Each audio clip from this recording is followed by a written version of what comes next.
اب آپ کو لیے چلتے ہیں شہداد پر، جہاں سے رپورٹ کرے ہیں شعیب اسلام۔ ادارہ Helping Hand for Relief and Development Nawab Shah کے تحت معذور افراد کی بحالی کے مرکز کی افتتاحی تقریب کا انعقاد کیا گیا۔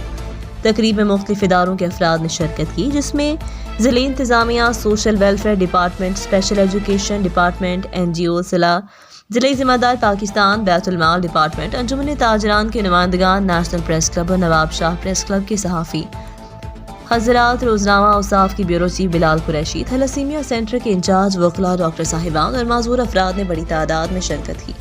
پروگرام کے مہمان خصوصی ڈپٹی کمشنر ضلع شہید بے نظیر آباد شہریار گل تھے، جنہوں نے اپنے خطاب میں کہا کہ ادارہ Helping Hand for Relief and Development Nawab Shah کا کام شہر میں موجود معذوری میں مبتلا افراد کے لیے کسی نعمت سے کم نہیں۔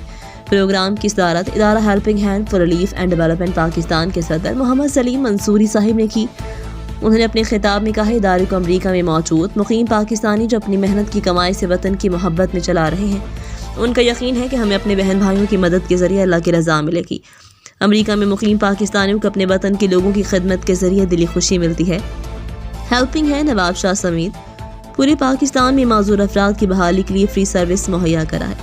گورنمنٹ، ڈاکٹر، NGOs اور تمام پاکستانی افراد کو مل کر اپنے وطن کی بہبود کے لیے کردار ادا کرنا چاہیے۔ پروگرام میں موجود دیگر ذمہ داران، جس میں معذور افراد کی بحالی کے پروگرام کے ذمہ دار طاہر افضل، ریجنل مینیجر علی محمد پٹھان، نواب شاہ ادارہ معذور افراد کی بحالی نواب شاہ کے انچارج عبدالباسط اور دیگر خطاب کیا۔ پروگرام میں ہوئے مختلف ادواروں سے تعلق رکھنے والی شخصیات نے اعزازی شیل تقسیم کے آخر میں معذور بچوں کی بحالی کے مرکز کو عام معذور افراد کو سروس دینے کے لیے کیا گیا۔ حالات حاضرہ سے باخبر رہنے کے لیے دیکھتے رہیے ریڈ نیوز۔